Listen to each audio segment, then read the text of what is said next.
Well, to paraphrase an old adage, time flies when you're doing good work. I'd like to welcome back one of the guests from our first season on 10%, Belinda Dronkers-Laureta from API Family Pride. Welcome back. Thank you. So, good to be here. Thank you. What's been going on in the last 3 years? Oh, the last 3 years we've been trying to get API Family Pride on the road, and really it has. We have so much work to do, and we now have a Wall of Pride exhibit that I wanted to share with you later. Well, great. We're going to talk about that. Now, Asian and Pacific Islander Family Pride is one of those rare things, a nonprofit that really wasn't affected by the recession because you're an all-volunteer organization. Correct. You're a full-time director that doesn't get any money. Right. How's that working for you? I love the work. I love the work, and it's making a difference. And that's what we would like to continue, is to reach out to families of Asian, gays, lesbian, bisexual, and transgender children. And that's our work. Right now, to end their isolation. Yes. Now, of course, you're no stranger to this because you have a gay son. Yes. And I understand you had a kind of a big family event happen recently. Tell us about that. Yes. Our son, who's been with his partner for 15 years, got married last year. Right. So let me figure out. So last year, you have to do it state by state. So which state was that he got married in? Well, he lives in New Jersey, but he got married in July, and it was that time when New York had just passed their same-sex. So he was married in New York. Yes. Well, congratulations! Congratulations. Yeah. How did that make you feel? I feel so complete because I have 3 children, and they all now are married or together with their significant other, and that's how it should be. Yeah. Now, you've been the director of API Family Pride for 8 years now. How is the world different in 2012 than it was in 2004 for specifically the API community? It's changing. More API youth are coming out, where 8 years ago, it was very difficult for them to come out. And now it's the youth that are more speaking up, although it's still hard because of our culture. Right.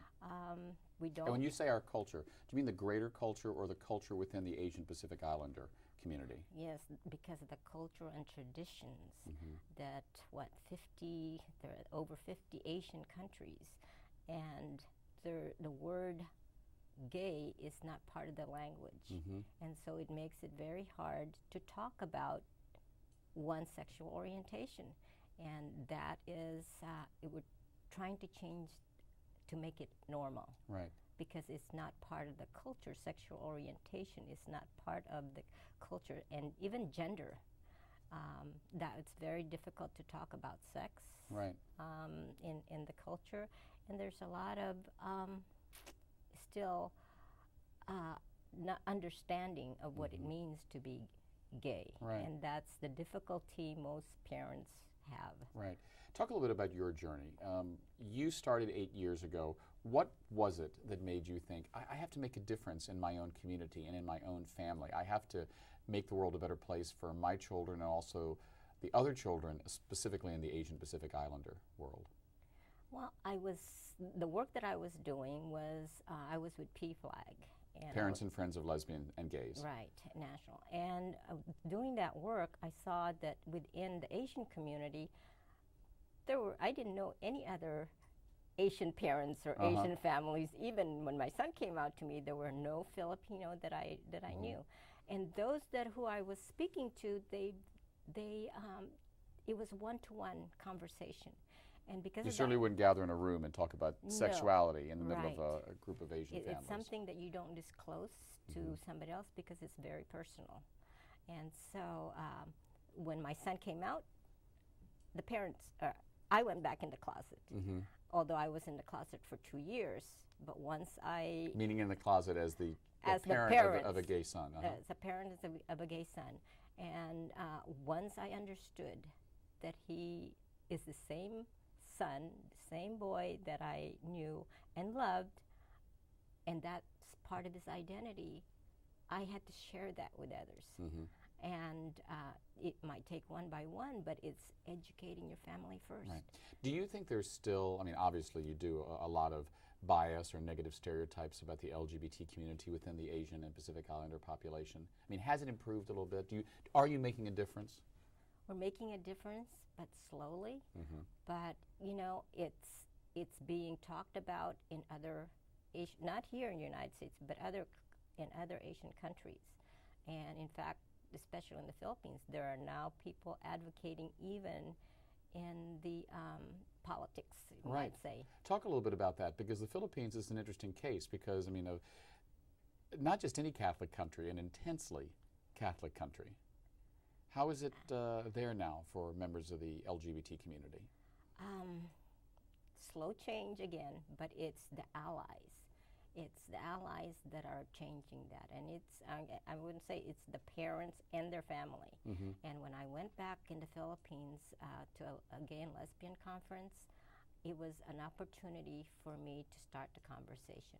It's bringing it on a conversation basis, Mm-hmm. where before when I would talk to my uncle about, hey, my son is gay, it was always, I'm praying for it. And the uncle was in the Philippines. And my uncle's in the Philippines. Uh-huh. And this time around, when they knew that I was going to speak at this workshop in the Philippines, Uh-huh. and it became a conversation among the cousins who are straight. Right. A it- conversation they wouldn't have had without this work. Right. Now, you're coming up on an anniversary, your 8th anniversary, and this is a celebration in San Francisco at the Hotel Whitcomb, correct? Correct. Talk about that. Yeah, that's going to be in June 2nd. Yeah. And what it is, we're celebrating families. Those families who are role models to other families, that's how it should be, where families accept and rejoice and celebrate that love, that it doesn't matter who they are. And those are the families that we'll be honoring this year. Right. So talk to me about some of those families. Who are they? Okay, one of them is, he's a reverend, Fujikawa, and he came out very early, very late, Mm-hmm. and plus he's a reverend, and his family will be honored this year. The other one, we have never honored a Korean, and we'd like to put all that ethnicity in Yes. and make it part You'd of like to it. get all the alphabet into the API. Right, exactly. And so this time we're also honoring a Korean mother. Her mother is in New York, and she's flying her here and she'll be honored. And so that she was just ecstatic after she heard about our banquet. Right. In our last few moments, talk to me about what you think is next for API Family Pride. Things are changing, as you say, slowly. What do you see as the next great initiative that you can lead to help make things better for all members of the family, children and parents of the Asian and Pacific Islander community? What would that be? It's to bring that home. You know, our motto that in API home, all children are welcome. It's to bring that conversation home. And we do it like this because here's an opportunity to show off what families, love and acceptance, what can it do? It just brings the family full circle, and that's very important, to keep families together. Great. Thank you, Belinda. It's been wonderful speaking to you. Thank you for your work. Congratulations on your anniversary. We've been speaking with Belinda Dronkers-Laureta of Asian Pacific Islander Pride. Next, we're going to learn about Family Link, a project helping families from the Episcopal Church. We'll be right back.